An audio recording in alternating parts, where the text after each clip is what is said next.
N'être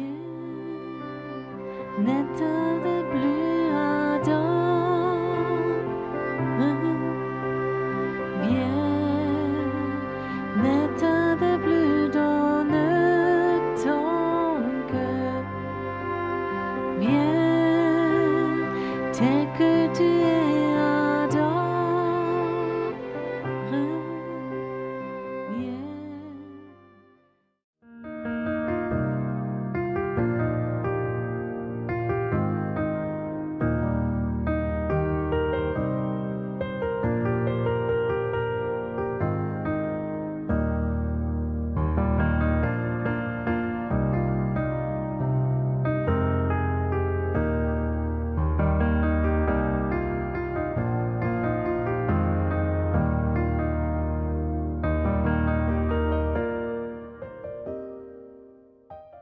So, einen schönen guten Abend. Bonsoir à tous, surtout les visiteurs d'Autriche ou d'Allemagne qui sont venus. Soyez tous les bienvenus.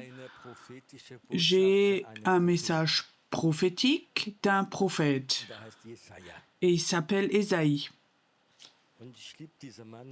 J'aime cet homme parce qu'il avait tellement vu de l'avenir et il ne pouvait pas pour lui voir. La Bible dit dans l'Ancien Testament, beaucoup de prophètes ont vu des choses et nous, on peut les récolter. Ce que les prophètes ont vu, en réel, ils ne l'ont jamais vu. Ils ont eu la foi et ils ont prophétisé. Mais nous, une partie, nous l'avons vu et nous allons encore voir. Avant que je transmets la parole pour la laisser lire, je veux lire le premier verset parce qu'il est tellement beau. Il est tellement beau pour des gens prophétiques. Pour moi, dans l'Ancien Testament, il n'y a pas de verset biblique aussi beau pour les gens prophétiques. Peut-être que vous aussi, vous allez l'apprécier ou vous le trouvez beau. Il faut que je le trouve dans Ésaïe 42, verset 9. Je l'ai trouvé. Voici, les premières choses se sont accomplies et je vous en annonce de nouvelles. Avant qu'elles arrivent, je vous les prédis. C'est beau, ça. C'est une promesse de Dieu. C'est une promesse que Dieu a dit beaucoup de choses, qu'elles se sont accomplies, et ce qui va venir, il va nous les dire avant qu'elles éclorent. Écoutons tout cela. Je sais que beaucoup de chrétiens disent « moi, la Bible me suffit, ce que je vois, c'est OK », mais d'autres personnes savent que Dieu prévoit quelque chose, a prévu quelque chose pour les années qui viennent. Est-ce que certains d'entre vous peuvent dire oui? Ils savent, il y a quelque chose qui va venir.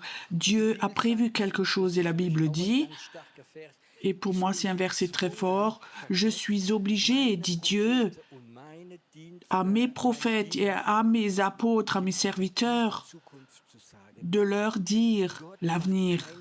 Dieu ne fait pas de plan avant qu'il ait dit ça aux personnes, à son peuple. J'étais quelque part à une conférence, je ne prêchais pas là-bas. Un homme était là, il n'était pas très enthousiaste, c'était un juif. Et il disait, pourquoi Dieu ne nous a pas prévenus qu'en Allemagne, cette grande persécution de la Shoah allait arriver? Pourquoi Dieu n'a pas dit que 6 millions de Juifs sont morts en camp de concentration? Pourquoi Dieu? Alors un ancien, un homme assez âgé, il avait même les documents avec lui, s'est levé et il disait de 34 à 36, un rabbin a traversé toute l'Allemagne, presque chaque semaine dans une autre ville. Il a dit, il est temps que vous partiez, que vous quittiez le pays, parce qu'il y a une grande persécution, un grand jugement. Partez de ce pays. La majorité des Juifs ont rejeté la parole. Ils ont dit, mais on est aussi des Allemands. C'était dans la Première Guerre mondiale. Nous étions là, nous avons nos magasins, nos affaires, notre argent, nos enfants, et ils ne sont pas allés. Plusieurs milliers sont partis, mais les autres sont restés, la majorité, et Dieu les avait prévenus. c'était des plans négatifs, Dieu peut nous prévenir et nous les dire. Je crois que ce soir, Dieu veut nous montrer certaines choses de l'avenir. Je dis toujours, ce que moi je prêche, éprouve-le. Si dans ton esprit tu dis non, alors laisse-le de côté, c'est pas un problème. Mais ouvre ton esprit peut éprouver ce qui va être dit maintenant. Donc maintenant dans Ésaïe 42, Martin va nous lire à partir du verset 10.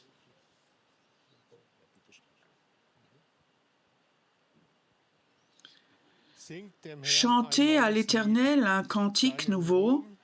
Chantez ses louanges aux extrémités de la terre, vous qui voguez sur la mer et vous qui la peuplez, îles et habitants des îles. Que le désert et ses villes élèvent la voix, que les villages occupés par Kédar élèvent la voix, que les habitants des rochers tressaillent d'allégresse, que du sommet des montagnes retentissent des cris de joie, qu'on rende gloire à l'Éternel, et que les îles publient ses louanges. L'Éternel s'avance comme un héros, il excite son ardeur comme un homme de guerre. Il élève la voix, il jette des cris, il manifeste sa force contre ses ennemis. Je sais cette image du Seigneur, de Jésus, comme un guerrier. Pour beaucoup de personnes, certaines aiment leur crucifix avec le petit Jésus dans la crèche, mais beaucoup ne savent pas que Jésus peut être un héros de guerre, un guerrier. Une fois, j'ai entendu dans le monde invisible ce cri de guerre pour son Église, pour son enfant, pour la récolte. Et parfois, j'aimerais bien qu'on entende ce cri, ce combat qui est dans le monde invisible, qui a déjà commencé, où le Seigneur se lève et lui il va amener son réveil et aucune puissance démoniaque, aucun démon ne pourra s'y opposer. Amen. Même pas le péché du monde peut empêcher cela. Et alors il dit encore quelque chose, le prophète, chantez, louez, jubilez, un cri de victoire. Le prophète dit, avant que le Seigneur se lève comme un grand guerrier, il est important que le peuple chante à l'Éternel un chanté nouveau. Je crois que c'est tellement important que dans notre vie, nous faisions plus de louanges, dans le désert, partout, et aller sur les monts, sur les montagnes, et jubiler, crier, jubiler, louez-le. Certains cette semaine l'ont fait, là en haut, sur la montagne, vous avez prié, vous avez crié sur les montagnes, et je crois que c'est quelque chose de très important parce que les puissances démoniaques habitent partout dans toutes les régions. Et je crois ce que Dieu cet après-midi a mis sur mon cœur, un signe que le réveil va venir, la louange, l'adoration va être un cri de victoire. Je sais qu'on parle de réveil, beaucoup disent oui c'est juste, le réveil a à voir avec la prière, il dit aussi avec la gloire, la repentance, avec le jeûne, beaucoup de choses. Tout ça, c'est OK, c'est juste, il n'y a pas de problème, je ne suis pas contre. Mais le réveil a aussi à voir avec la louange, avec les cris de victoire, avec jubilé, avec une totale liberté. Amen. Ne me comprenez pas mal maintenant. Certains pasteurs m'ont dit, le but de mon Église, c'est que notre louange soit aussi bonne que celle du monde. Oui, OK. Peut-être qu'on peut avoir de bons musiciens comme le monde, des haut-parleurs, tout est OK. Mais ce n'est pas mon but. Mon but, c'est que les gens louent de tout leur cœur. Et là, il y a une différence. Si les gens adorent de tout leur cœur, c'est différent qu'une super musique, super musicien. On fait du soaking et des choses comme ça, mais il n'y a rien marqué dans la Bible de faire du soaking que Dieu revient. Mais je crois qu'il y a un temps qui va venir où notre louange va être une arme dans le monde invisible. Amen. Et je crois qu'on veut de nouveau ce louange, l'adoration, on veut l'avoir comme une arme dans le combat. On va à des endroits, on va libérer avec la louange. Je crois que ça a une grande action dans le monde invisible. Il y a 30 ans, à peu près, parfois j'oublie quand c'était exactement, il m'avait dit, je dois aller à Zinsheim fonder une église. Nous avions reçu une salle dans un endroit qui était plus occulte qu'autre chose. Alors j'ai dit, Dieu, comment est-ce que tu veux que nous rentrons dans la ville? Tu sais, tout est contre nous et Dieu m'a mis sur le cœur, va là-bas. Et pendant une année, chaque année, tous les semaines, le samedi soir, ne prêchez pas, faites que de la louange. Nous, on a fait ça et on appelait ça Josaphat. Je ne sais pas si quelqu'un était avec de ce temps-là. On a fait des soirées Josaphat. Pourquoi Josaphat? C'était un roi de Dieu, et il fallait qu'il aille dans la guerre. Il avait peur parce que les Philistins, c'était une armée si forte, et Dieu a dit, tu sais, si les arbres bougent en haut et vous allez dans la guerre, vous combattez, vous faites rien d'autre que de la louange. Maintenant, tu peux imaginer, tu fais la guerre contre la Russie et l'Ukraine. Les uns ont des tanks et les autres commencent à faire de la louange avec une guitare. Ça n'a pas de sens. Non, ça n'a pas de sens. Mais Josaphat a été confiant et l'a fait. Et Dieu a anéanti l'ennemi. Ils n'ont perdu aucun homme. Ça avait une influence dans le monde invisible, la louange. Les anges sont descendus, ont combattu les puissances démoniaques. Ils n'ont pas tiré une seule arme. La louange, l'adoration l'a fait tout seul. Je peux te dire, on peut avoir autant de démons ici, un rassemblement de démons ici. Quand nous faisons la louange, l'adoration, ils n'ont aucune chance parce que les anges de Dieu vont venir, pas chanter de beaux chants pour qu'on sente bien, mais notre Dieu, adorer notre Dieu. Amen. Ça, c'est la louange, l'adoration. Et je souhaite de nouveau, comment je peux dire cela? Pour moi, la louange, l'adoration, les musiciens, l'instrument, c'est pas le plus important, mais ceux qui chantent. Loué soit Dieu pour des leaders de louange oints, qui sont oints. Mais imagine si tu es un leader de louange qui n'est pas baptisé du Saint-Esprit, pas né de nouveau et tout. Mais c'est un super musicien, mais il peut faire une bonne atmosphère, ça je le crois, mais il ne peut pas déchirer le ciel. Là, il y a une différence. Et on n'a pas besoin de 50 instruments, d'après moi, une machine pour la fumée, et ceci, cela, et plein de techniques. Certaines personnes me comprennent. Si quelqu'un n'est pas content parce qu'il y a cette semaine pas une machine à fumer, dites-le à Gisela. Tu sais, nous n'avons pas besoin d'effets techniques, mais on a besoin du Saint-Esprit et tu sais où il habite en toi. Toi, tu es le temple du Saint-Esprit. Et si tu commences à adorer Dieu, à chanter, il y a quelque chose qui sort de toi. Et ça ne reste pas seulement là, ici, mais ça va dans le monde invisible. Et je te dis, le diable hait cela. Il hait quand les enfants de Dieu jubilent, poussent des cris de joie vers leur Dieu. Je me rappelle encore dans une église, il y avait un frère très charismatique. Devant, il y avait des frères, ils n'étaient pas tellement charismatiques. Et le frère derrière, il commençait à jubiler et à se réjouir. Et les deux autres devant se retournent et disent « Mais tu es fou, toi ?» Un cher frère charismatique que vous connaissez peut-être tous. Il est devenu plus vieux, il a déménagé. Il n'y avait pas d'église charismatique, c'était une autre église évangélique. Il y a aussi différents genres. Il avait 70 ans et à la fin du culte, ils ont chanté un dernier chant « Grand Dieu, nous te bénissons ». Ça l'avait tellement touché qu'il était debout, il a élevé les mains. Et un ancien lui dit, il lui descend les mains et dit « Pas chez nous ». Des choses comme ça existe. Ça, c'est charismatique, ça ne se fait pas. Tout ce que font les personnes. Quand j'étais tout nouveau, quand je me suis converti, que j'étais dans une petite église charismatique, qu'ils ont adoré, j'ai jamais vu comme les gens sont debout et ils adorent Dieu. J'avais jamais vu ça.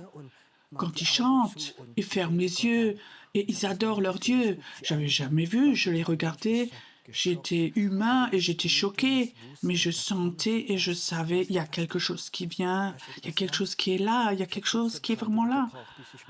Tout de même, il, il m'a fallu 3 semaines pour que j'élève mes mains parce que j'étais complètement bloquée. Après 3 semaines, j'ai un peu levé juste mes mains. J'ai dit, OK, regarde voir ce que je peux faire déjà. Et après 6 semaines, oui, je pouvais élever mes bras. C'était tellement libérateur. J'ai aussi vécu dans cette église-là, quand j'étais tout nouveau. Et j'ai levé mes mains. Derrière, il y avait un homme plus âgé. Il me regardait. Détends-toi. Ça vient de Hitler encore, ça. OK, je sors du thème, je reviens. Je crois que c'est une des choses, l'adoration où les hommes et les femmes prophétiques, dans l'adoration, dans le monde invisible, ça va s'unir avec les anges et avec Dieu qui combat. Il y a une communion comme ça, quelque chose qui va se faire. Et je crois que dans le monde entier, il faut beaucoup d'enfants de Dieu qui disent « Moi, j'aimerais être un adorateur, peu importe comment je vais, si j'ai des dettes, si j'ai des douleurs, si je suis malade ou ceci, cela, peu importe, moi, je vais de nouveau apprendre ce temps où je vais adorer mon Dieu. » Tu comprends?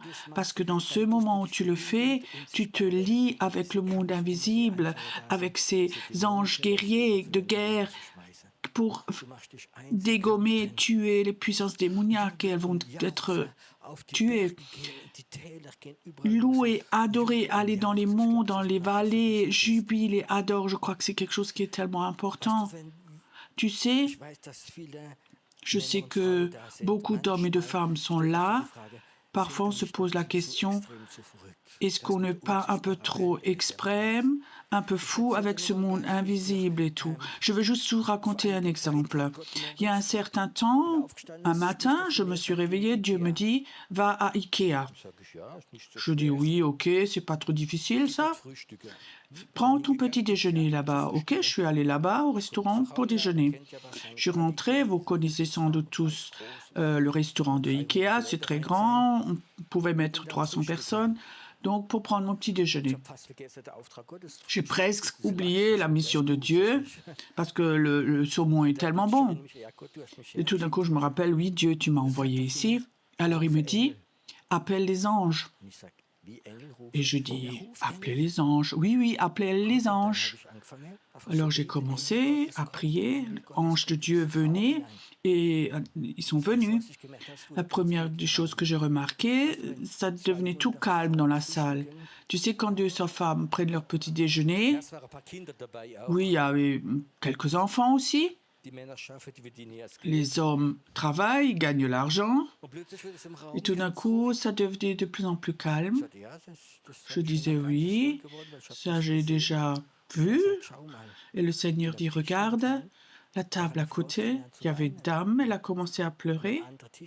Et l'autre table, j'ai vu comme une dame était là, toute calme, et elle commençait à prier. Et je disais, le Seigneur dit, quand les anges viennent dans une salle, l'atmosphère se transforme et les gens commencent à prier et à ouvrir leur cœur, tout simplement. Et je dis, OK, je peux rentrer chez moi. Il dit, non. Va, promène-toi dans le magasin. Et alors, j'arrive dans une section. Donc, il y a plusieurs sections comme ça. C'était peut-être aussi grand que la salle ici. J'étais là et le Seigneur dit, qu'est-ce que tu sens là? Oh, l'oppression. Tout d'un coup, Dieu m'a ouvert les yeux et dans cette section, dans chaque coin, il y avait comme ça un petit démon qui était là. Et je disais, OK. Et je dis, Seigneur, qu'est-ce que je dois faire? Regarde-les. Et au moment où je les regardais, ça fait plouf, plouf, plouf. Ils sont partis. Et le Seigneur a dit, tu n'as pas besoin de prier. Quand ils voient que tu les vois, ils n'aiment pas ça du tout.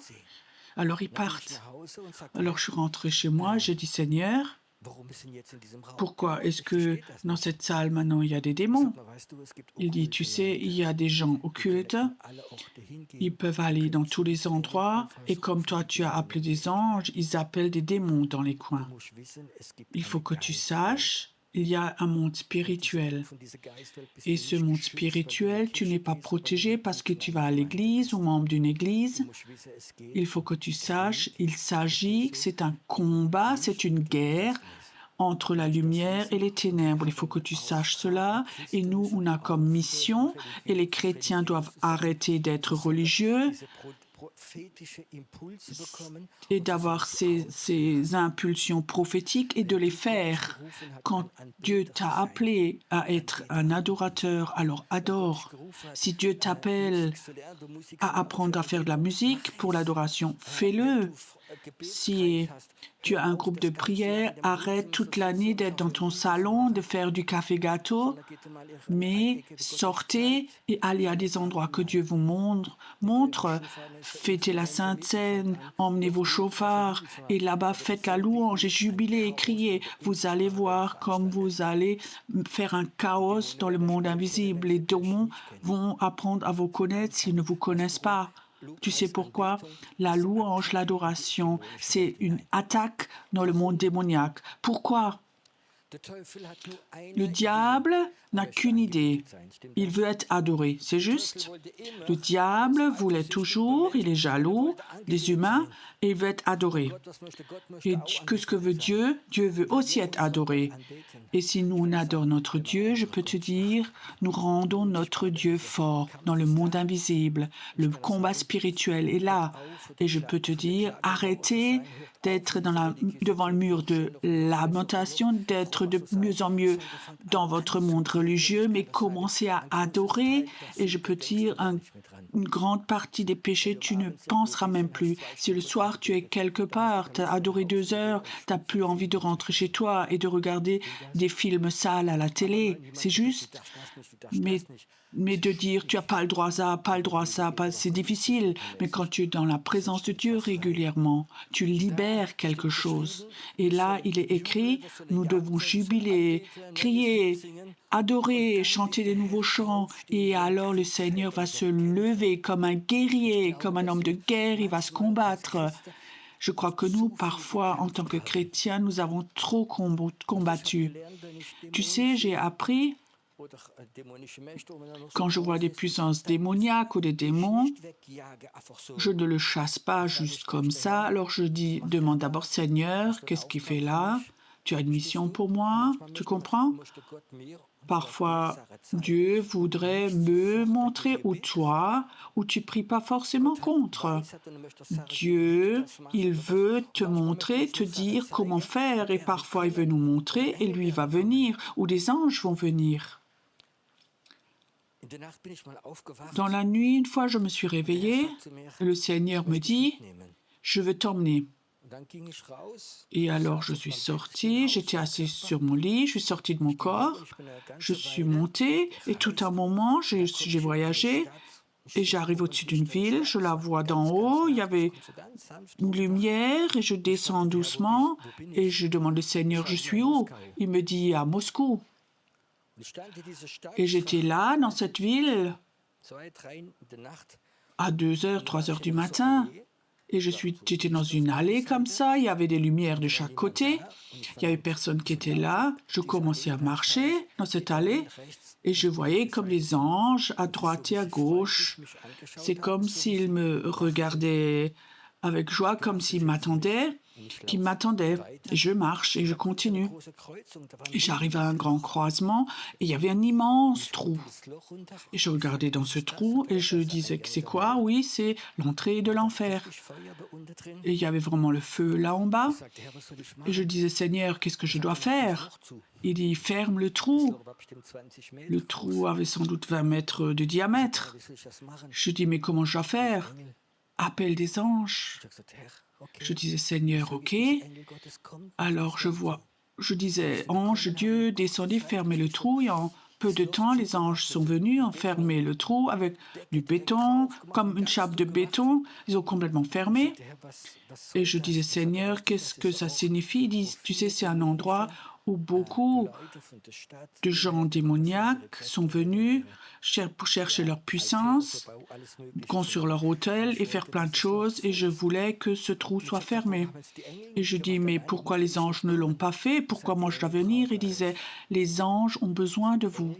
Il y a des anges, ils font que des choses quand Dieu leur dit, ou quand nous parlons avec les anges.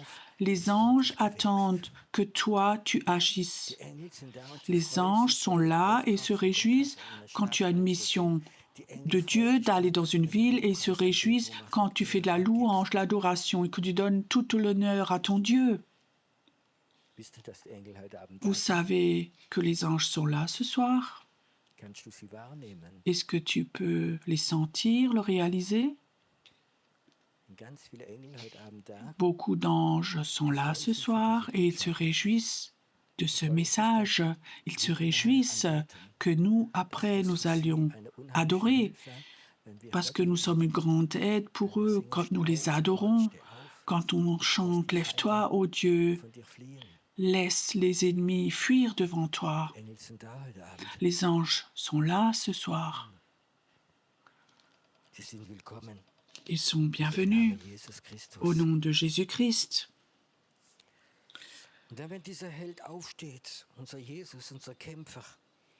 Et quand ce Sauveur se lève, je changerai devant eux les ténèbres en lumière et les endroits tortueux en plaine. Voilà ce que je ferai, je ne les abandonnerai point.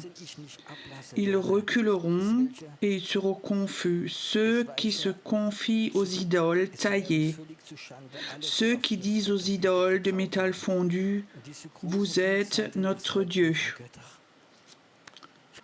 Je crois quelque chose qui va se faire dans le réveil, dans l'esprit. Il y a une forte lumière qui va venir, comme chez Paul, qui était en chemin, qui voulait persécuter les chrétiens. Ce Dieu de lumière est venu, il l'a même rendu aveugle. Et le Seigneur dit, « Je vais mettre lumière dans les ténèbres ». Quelle est la raison? Pourquoi les gens ne viennent pas à Dieu? Quelle est la raison? Pourquoi, quand on entend l'Évangile, Jésus est mort pour nous, il nous a pardonné, accepté. Nous devrions que dire oui et l'accepter. Pourquoi les gens ne disent pas oui? Pourquoi les gens ne croient pas? Tu sais, ce sont les ténèbres. Ils ne voient pas la lumière. Mais je crois qu'une forte lumière va venir au-dessus de l'Autriche, l'Allemagne, la Suisse. Ça va être comme une lumière. Et tout d'un coup, les gens vont de nouveau voir qu'ils sont pécheurs, que sans Dieu, ils ne peuvent pas vivre, que la condamnation va être éternelle. Tout d'un coup, cette cécité va s'enlever et ils vont venir et ils vont quitter ceux qui étaient leur idole, leur Dieu.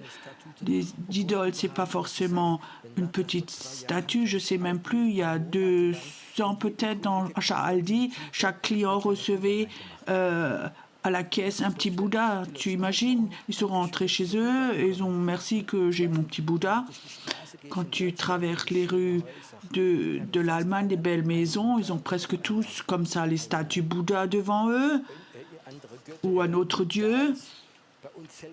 Chez nous même dans notre rue, pas loin, il y avait des nouveaux qui ont emménagé, ils ont mis une grande statue devant chez eux. Peut-être que Joël te l'a montré, oui, elle a prié et elle a dit ça n'a rien à voir ici dans notre rue.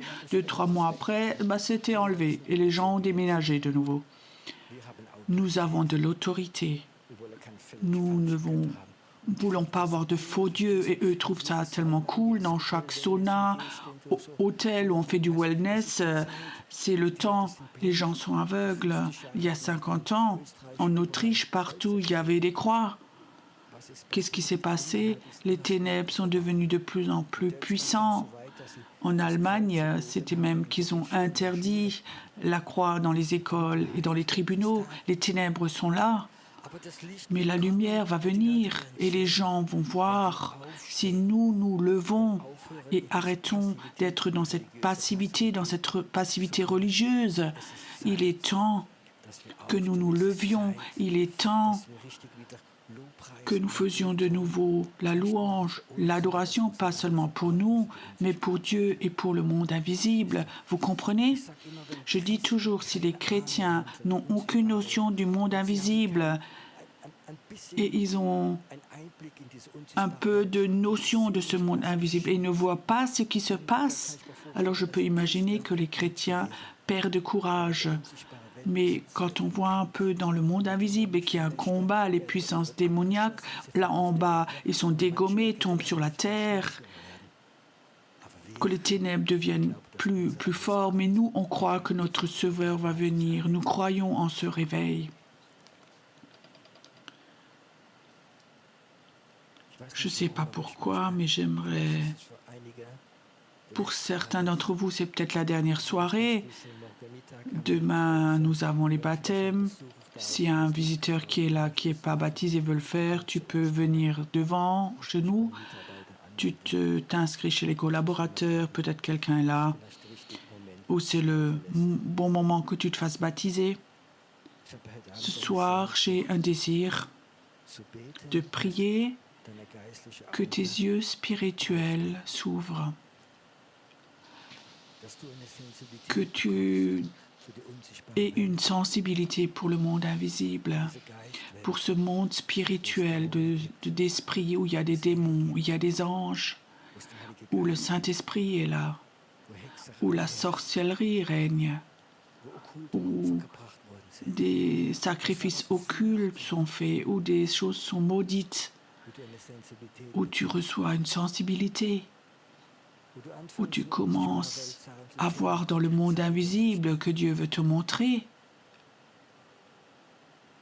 Surtout pour les personnes qui ont un appel et un amour pour l'adoration, qu'il y a des moments que pendant l'adoration, tu comprends ce que ça signifie. Dieu vit au milieu de son peuple qui adore. Parfois, tu peux être chez toi, à la maison tout seul et adorer ton Dieu, et tu sais, Dieu est là, sa gloire est là, ses anges sont là, que tout ce qui est démoniaque, les malédictions sont brisées, les démons s'en vont. Jésus, je te remercie que des anges sont là ce soir, qu'ils viennent plus près encore, qu'ils regardent, qu'ils sont là avec nous dans l'adoration, qu'ils forment un mur, qu'aucune puissance démoniaque peut avoir une influence ce soir, ici, au nom de Jésus, au nom de Jésus. J'aimerais bien ce soir chanter un chant, qu'on chante ce chant, un chant de proclamation. Ce chant s'appelle « Lève-toi, ô Dieu, lève-toi, ô Dieu, laisse tes ennemis fuir devant toi, laisse les justes te lever, lève-toi, ô Dieu, lève-toi, ô Dieu ». Et maintenant, tu te poses la question, est-ce que c'est biblique de dire à Dieu qu'il se lève? Et ça, c'est un texte de la Bible. L'histoire, c'est quand chez Moïse, le peuple était dans le désert, il commençait à tourner en rond et n'avançait plus. Et ce feu n'était plus venu dans la nuit pour leur montrer le chemin. Alors ils ont chanté ce chant et ils ont prié cela. Lève-toi, ô Dieu, lève-toi, ô Dieu, laisse tes ennemis fuir devant toi. Nous sommes les justes de Dieu. Ce soir, j'aimerais chanter ce chant ou le proclamer avec vous.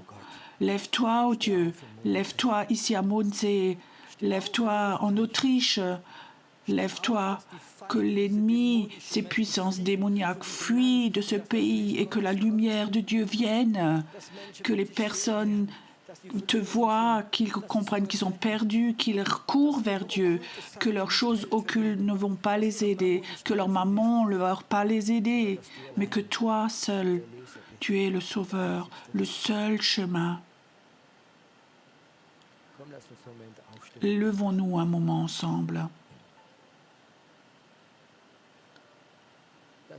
Chantons comme une proclamation ce soir. Lève-toi, ô Dieu.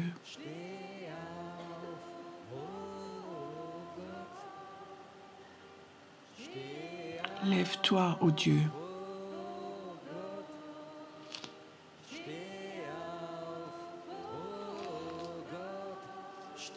Lève-toi.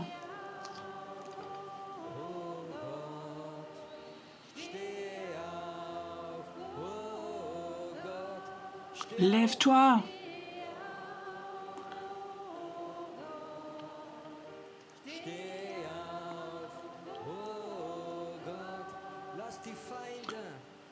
Laisse l'ennemi fuir devant toi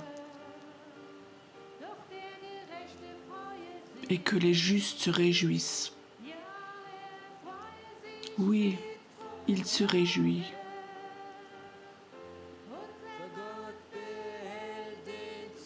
Notre Seigneur a la victoire.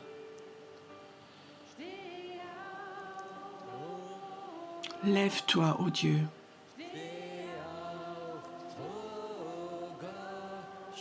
Lève-toi.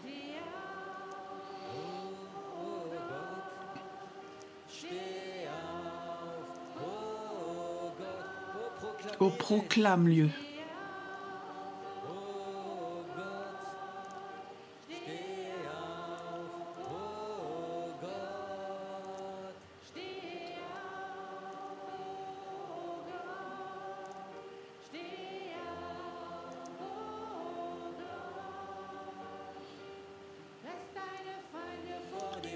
Laisse tes ennemis fuir devant toi et que le juste se réjouisse.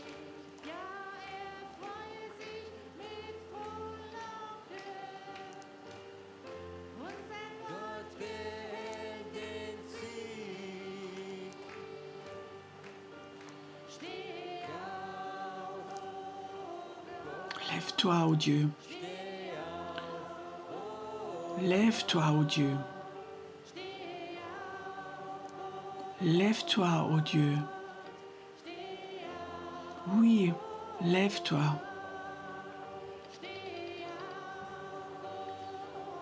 Lève-toi, ô Dieu. Lève-toi, ô Dieu.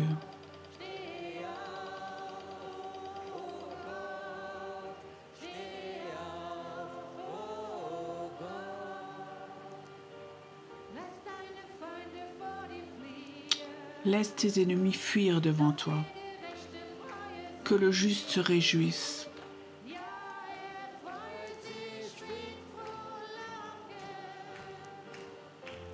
Notre Dieu, il a la victoire.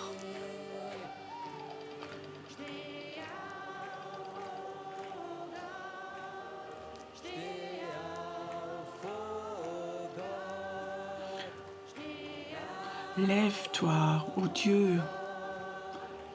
Lève-toi, ô Dieu. Oui, lève-toi. Lève-toi, Dieu. Oui, lève-toi. Lève-toi, ô Dieu. Laisse tes ennemis fuir devant toi. Oui, le juste se réjouit.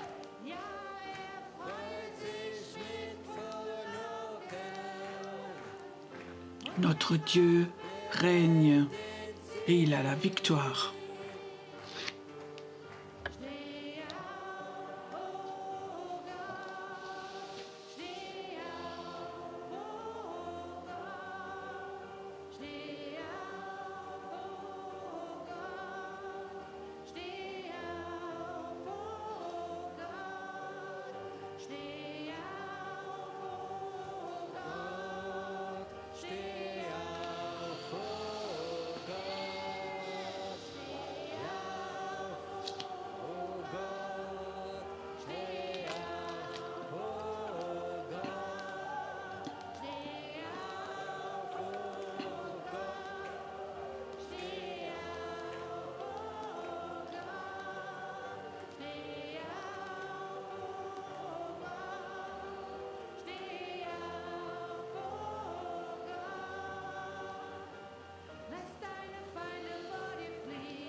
Lève-toi, ô Dieu.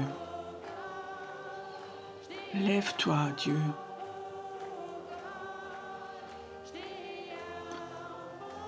Lève-toi, Dieu.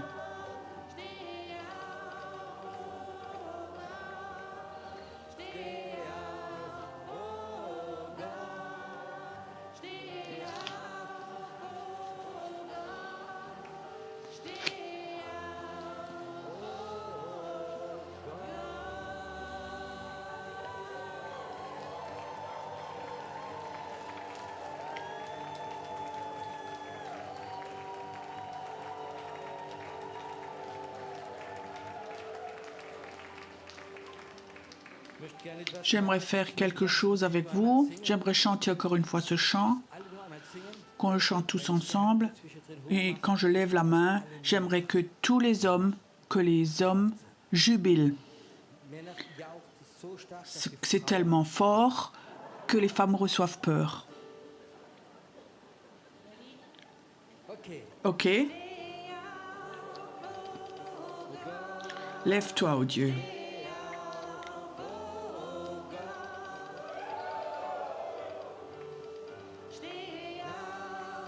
Lève-toi, ô Dieu. Lève-toi, ô Dieu.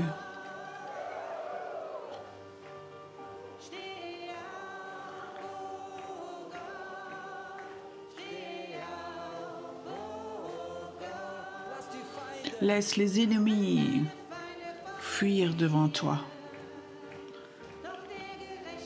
Que le juste réjouisse.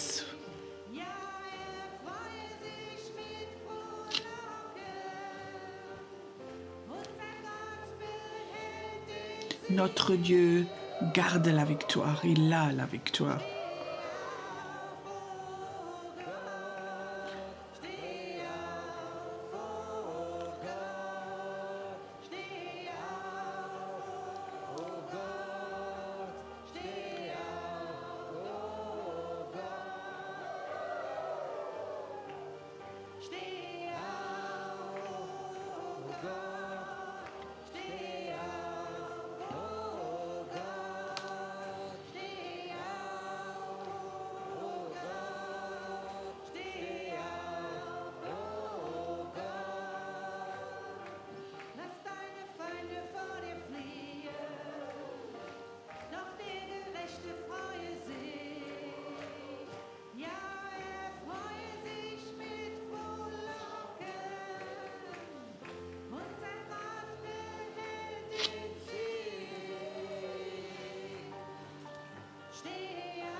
Lève-toi, ô Dieu. Lève-toi, ô Dieu. Lève-toi, ô Dieu.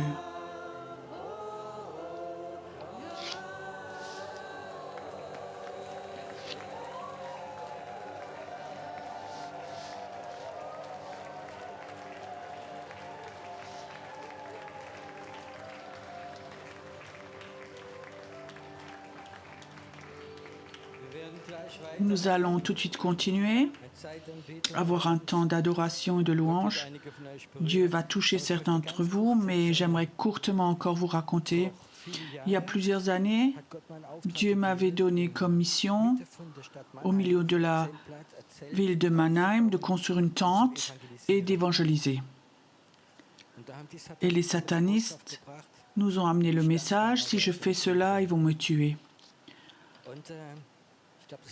Je crois que c'était le deuxième soir où nous étions là-bas. Nous avions fait la louange. Et au deuxième chant, je remarquais que ça ne va pas, c'est fermé. Et toute la place là-bas, il y avait autour 20-30 voitures autour de la place. Et il y avait dans chaque voiture 4 hommes en noir qui priaient. C'était des satanistes de partout qui étaient venus parce qu'ils ne voulaient pas cela.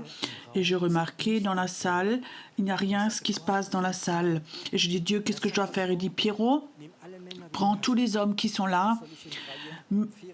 Ils doivent se mettre en rangée de 4 derrière toi. Et devant, tu prends la guitare. Tu chantes le chant Majesté et tu fait le tour de la place. Et je crois que ce soir-là, tous les hommes se sont mis derrière moi comme une armée. J'ai pris la guitare, nous avons chanté ce chant Majesté et nous sommes fait tout le tour autour de la tente. Ça durait peut-être 1 minute.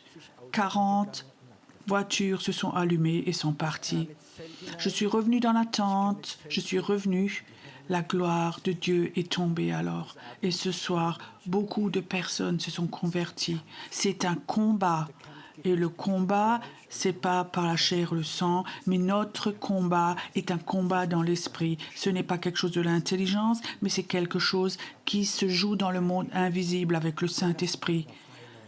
Ayons encore un temps d'adoration maintenant. Sweet, ein Wind vom Himmel,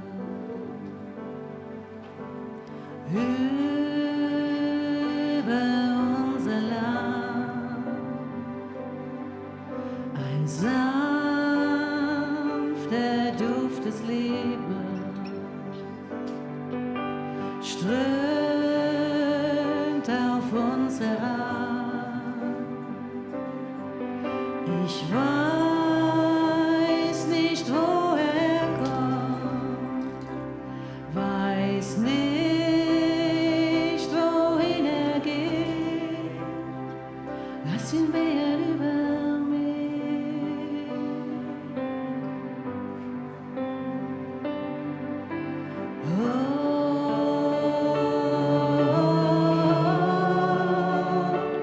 Wind Gottes, komm und wehe über mich.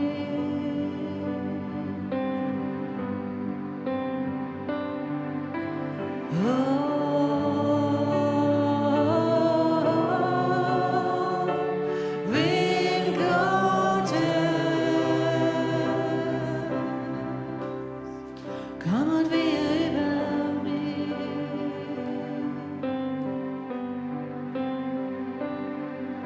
Es weht ein Wind vom Himmel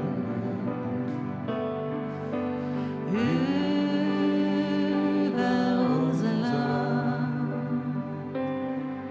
ein sanfter Duft des Lebens weht auf uns herab.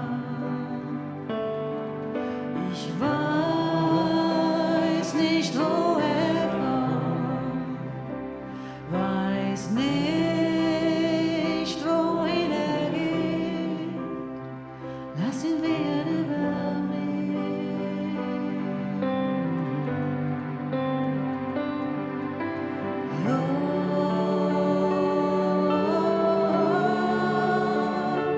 Wind Gottes, komm und wehe über mich.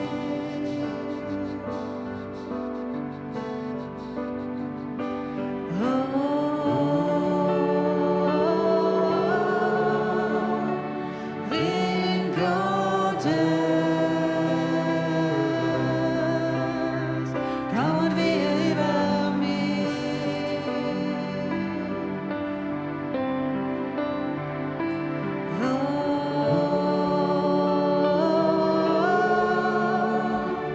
Wind Gottes, komm und wehe über mich.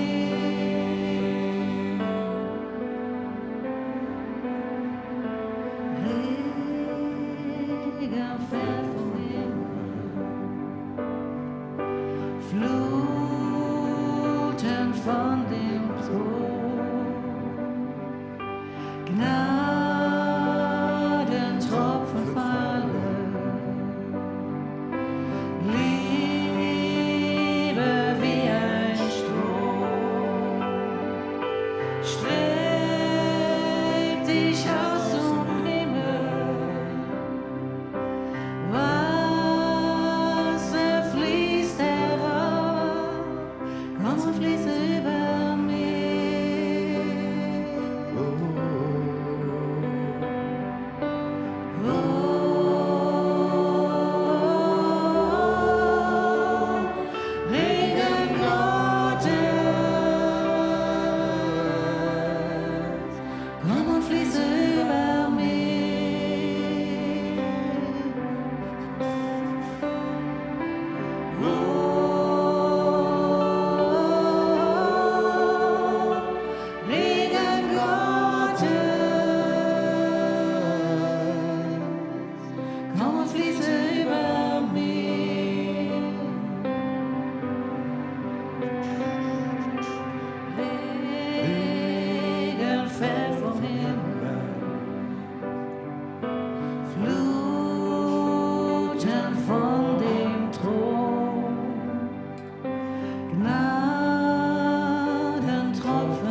Streck dich aus zum Himmel, Risse fließt herab, lass es fließen über mich.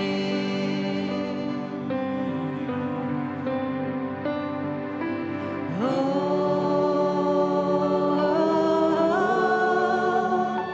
Regen Gottes, komm und fließe über mich.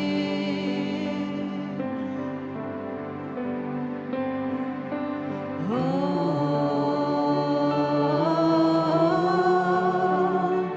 Regen Gottes, komm und fließe über mich.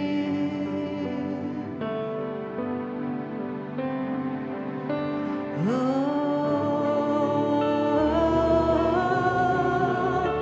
Regen Gottes, komm und fließe über mich. Oh,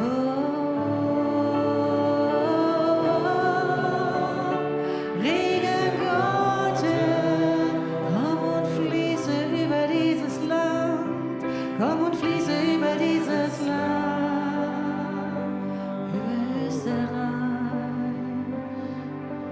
Feuer fällt vom Himmel und zündet dieses Land. Zungen wie aus Feuer setzen uns in Brand. Fühlst du dieses Feuer, wie das so verbrennt? Lass es brennen auch in mir.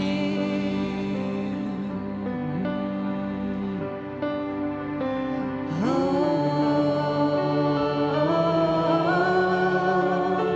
Feuer Gottes, komm und brenne auch in mir. Oh,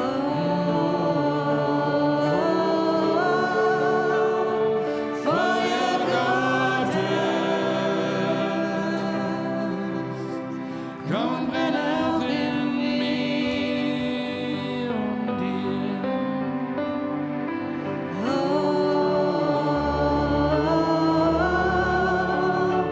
Feuer Gottes, komm und brenne über dieses Land. Oh,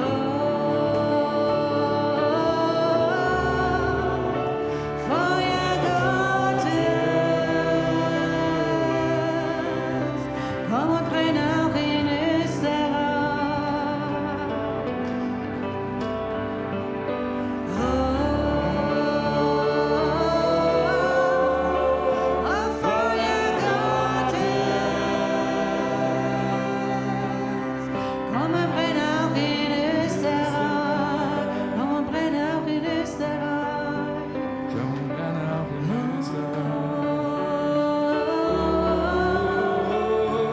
Feuer Gottes, komm und brenne auch in Österreich. Komm und brenne auch in Österreich. Feuer fällt vom Himmel, zündet dieses Land. Zungen wie aus Feuer setzen es in Brand.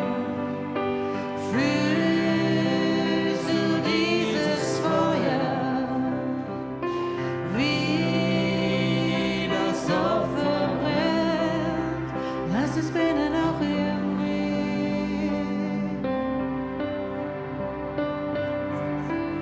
Oh,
Kommt, wenn auch in Österreich.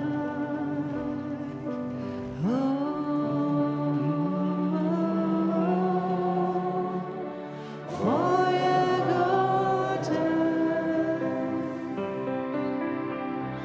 komm und brenne auch in Österreich.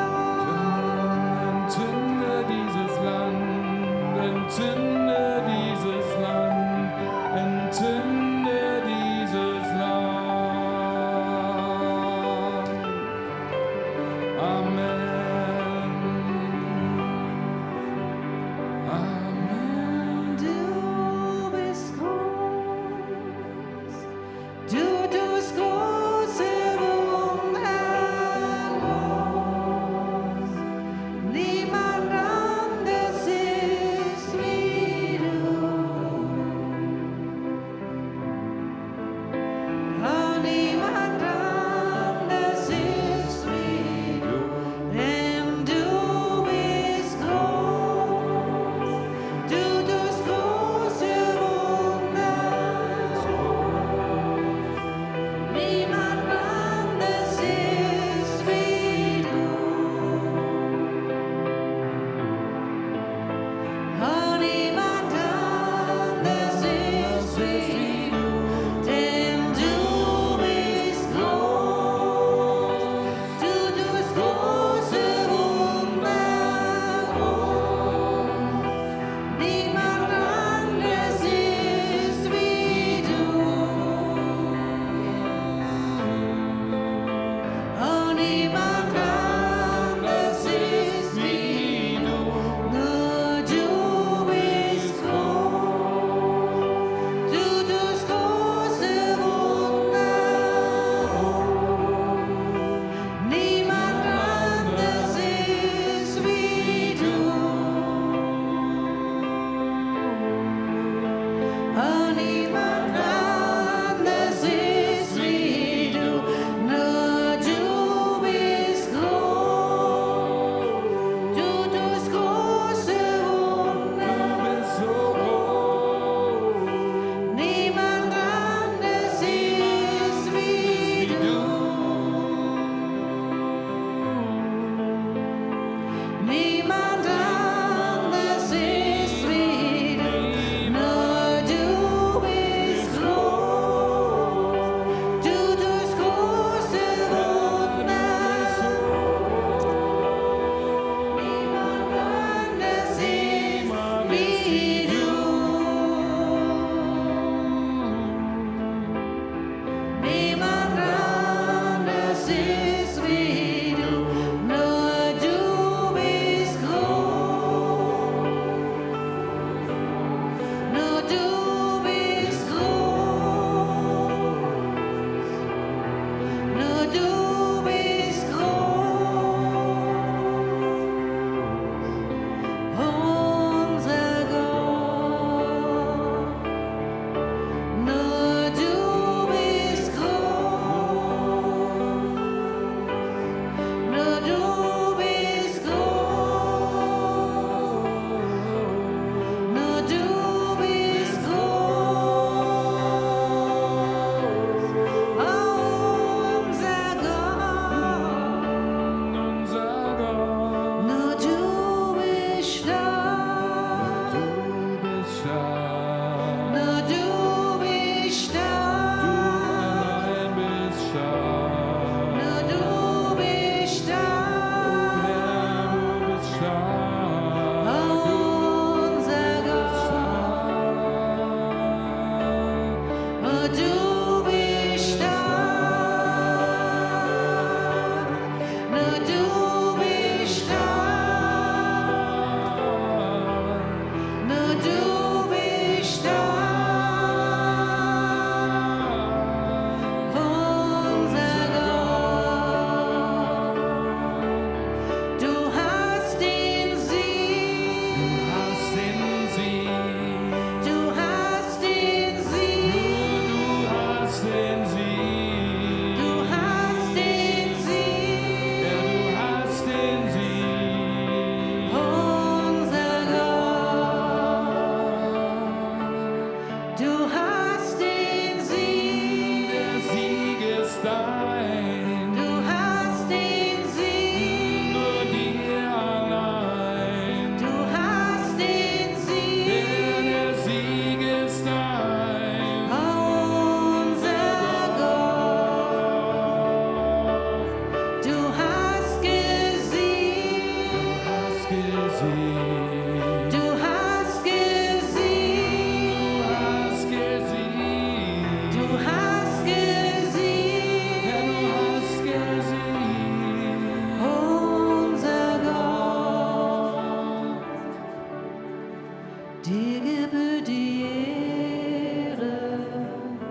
Wir heben unsere Hände, wir erheben deinen Namen, denn du bist groß, du tust große Wunder.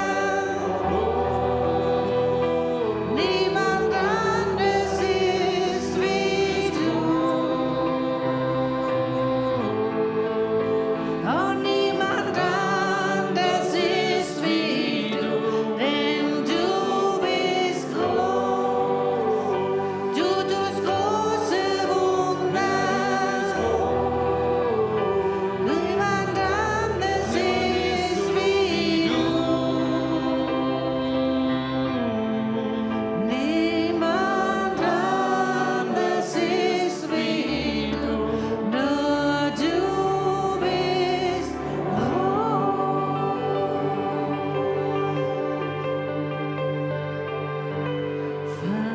Vater, ich liebe dich, preise und erhebe dich. Herrlich sei dein Name in der Welt.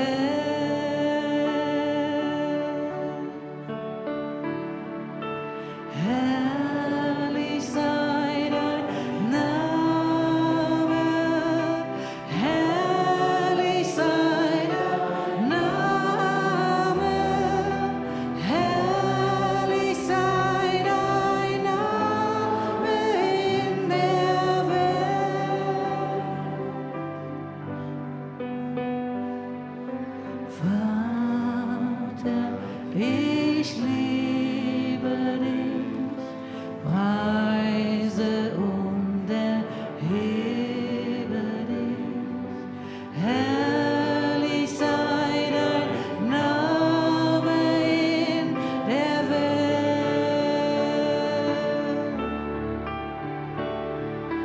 Herrlich sei dein Name, herrlich sei dein Name, herrlich sei dein Name in der Welt.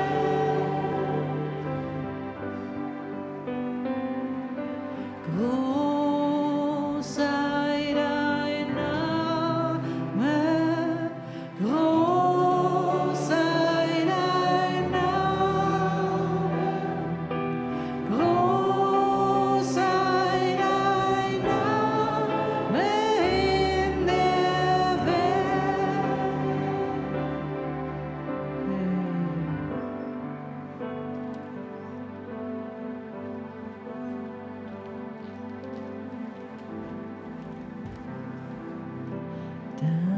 Das Höchste meines Lebens ist dich kennen, Herr.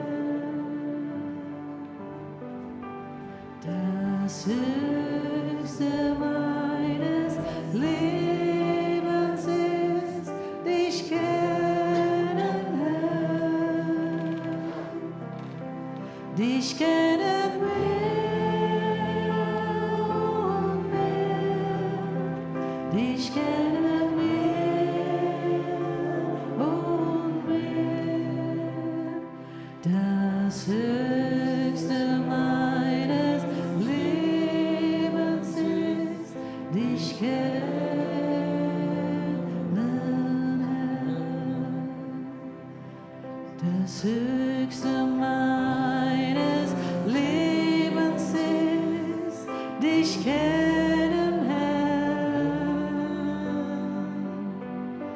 Das Höchste meines Lebens ist dich kennen, Herr.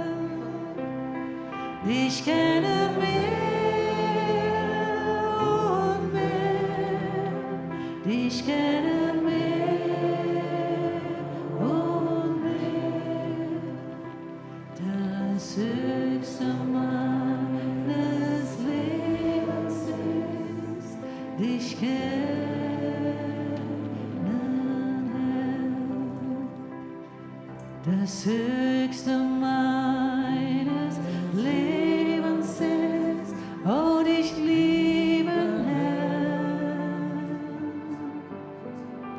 Das Höchste meines Lebens ist, dich lieben, Herr.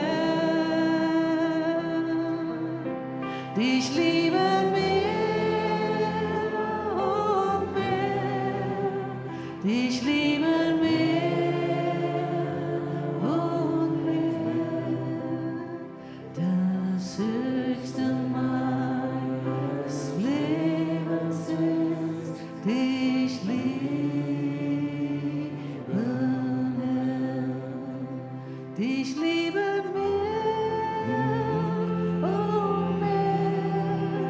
Dich lieben mehr und mehr.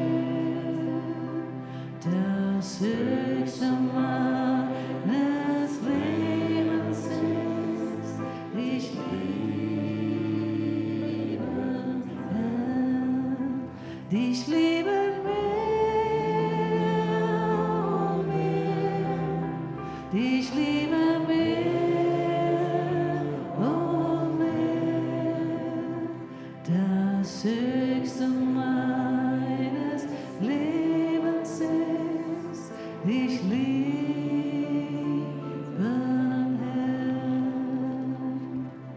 Das Höchste meines Lebens ist, dir dienen, Herr. Das Höchste meines Lebens ist, dir dienen, Herr. Dir dienen mehr und mehr. Dir dienen mehr und mehr. Das Höchste meines Lebens ist, dir dienen, Herr. Dir dienen mehr. Dir dienen mehr und mehr. Das Höchste meines Lebens ist, dir dienen, Herr. Dir dienen mehr und mehr. Dir dienen mehr und mehr. Das Höchste meines Lebens ist, dir dienen, Herr.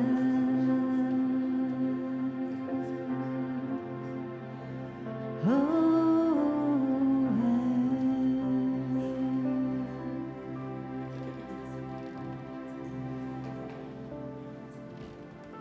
Ehre sei dem Vater,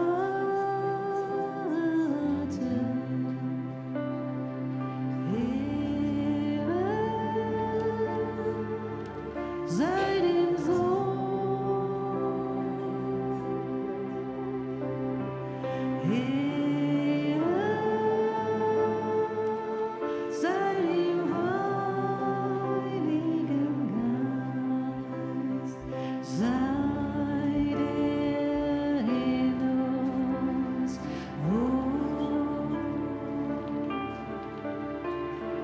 Ehre sei dem Vater, Ehre sei dem Sohn, Ehre sei dem Heiligen Geist, sei der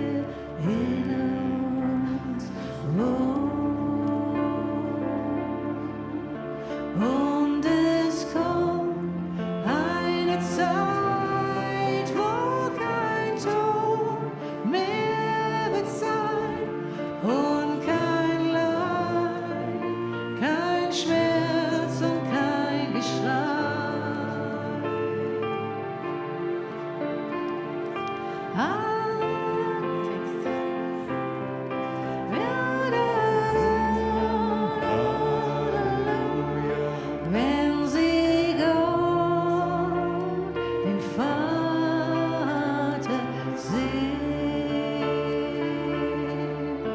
Und es kommt eine Zeit, wo kein Tod mehr wird sein und kein Leid, kein Schmerz und kein Geschlag.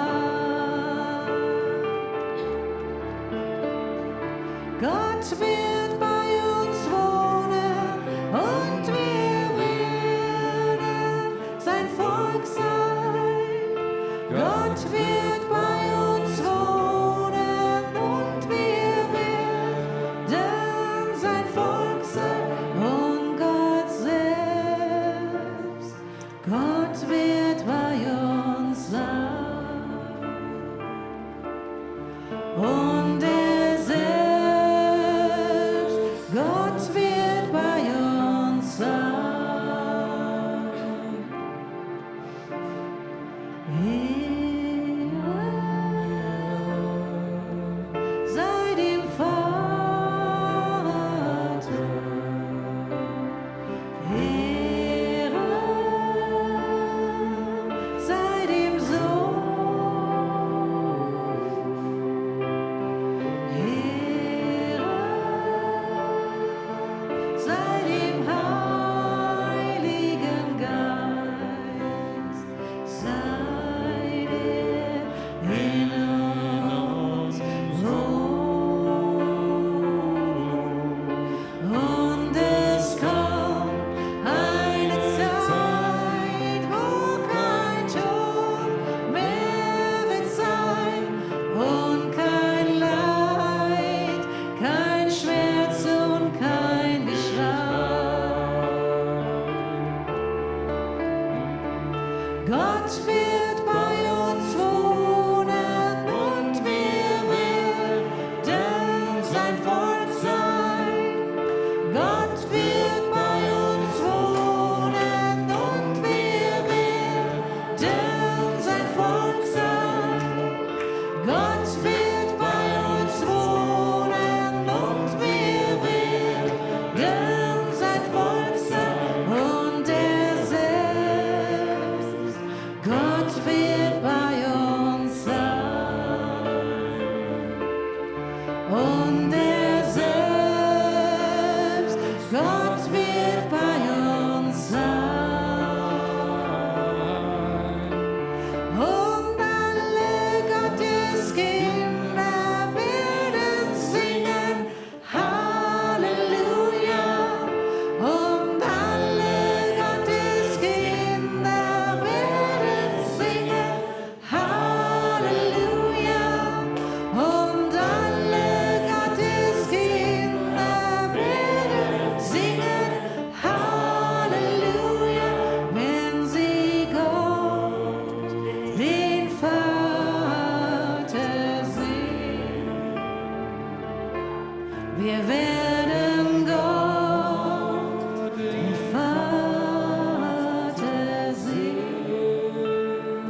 God